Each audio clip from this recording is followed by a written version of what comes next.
Hey everybody, Jim Perry here. Welcome to Backroads Metal Detecting.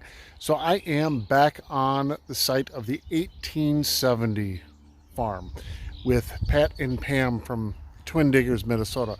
We were here a month ago. They invited me to come with them at the time, but it was a very rainy weekend.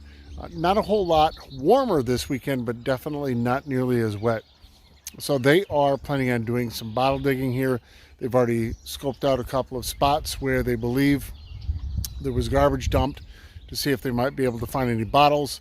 I'm going to get the detector out and hit the home again and then go up and down this lane that ran through the property to see what treasures I might be able to find.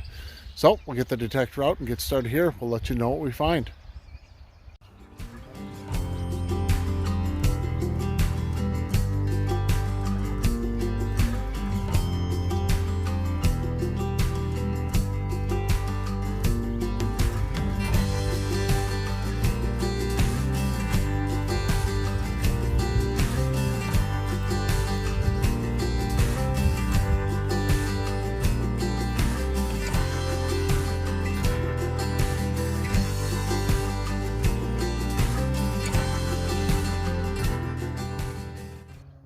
I know at one point, the last time we were here, we were talking about the animals that may have been on the farm here at one point. There were horses for some time. I can verify that now. This was probably 6 or 7 inches down. Not a huge horseshoe, but a horseshoe nonetheless. I'll take that one with me and add it to the collection. Very nice.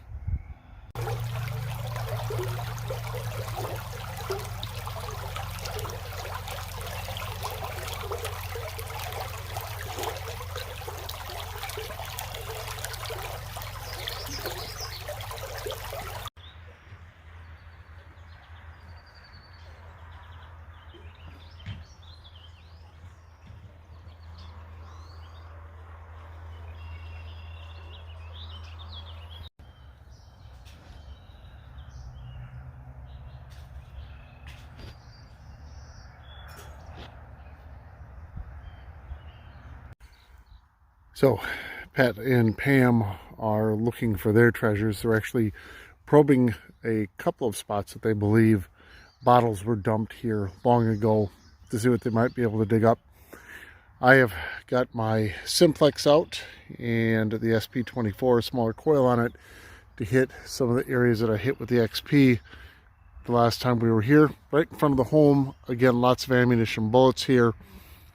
First recognizable target was, I would say 10, maybe even 11 inches down. I'm not sure if you can see what this is. It is an old wagon wheel, a child's wagon, right in front of the house. Very nice. This will not be going home with me, but I do know that there's got to be more where this is. So I've made my way back behind the home. Clearly someone planted a rose garden back here. I am finding tags from an old rose bed of the different varieties that were planted back here. And just a few feet back behind the home, I don't think I've ever found one with this many parts to it. This would be an old clock.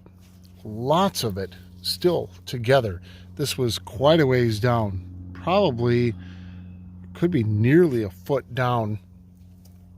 And kind of a junky tone. You can see why it's all mangled, but the Simplex did pick it up.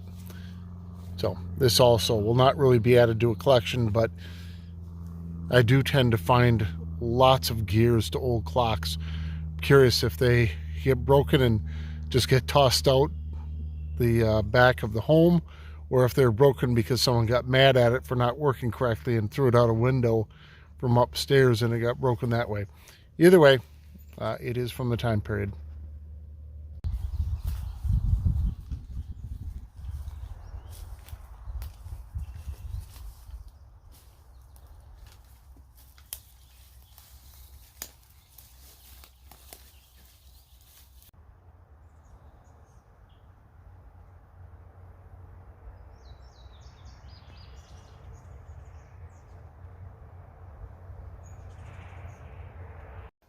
And with that, I am going to call it a day. Unfortunately, today reminded me of a lesson that I learned many years ago. So I have been a long distance runner, not so much lately, but a long distance runner the majority of my life, and a competitive long distance runner for many years. A lesson I learned many years ago was sometimes we have absolutely rotten days.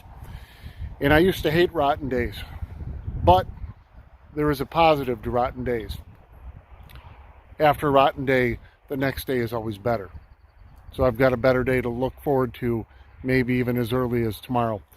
Not really much in the way of finds today, but an absolutely gorgeous day out here on a very beautiful permission, on a very beautiful property with some great new friends. If you have not checked out the Twin Diggers Minnesota YouTube channel, you need to do that. They had a phenomenal day of bottle digging. They're still back behind me on the hill probing to see if they can find another one of the areas where bottles would have been dumped here many years ago. But they are leaving with buckets full of great bottles, very old bottles, beautiful bottles today. If you've not checked out their channel, absolutely need to do that. Twin Diggers, Minnesota. As always, thanks for joining me again today. Hope to see you again soon.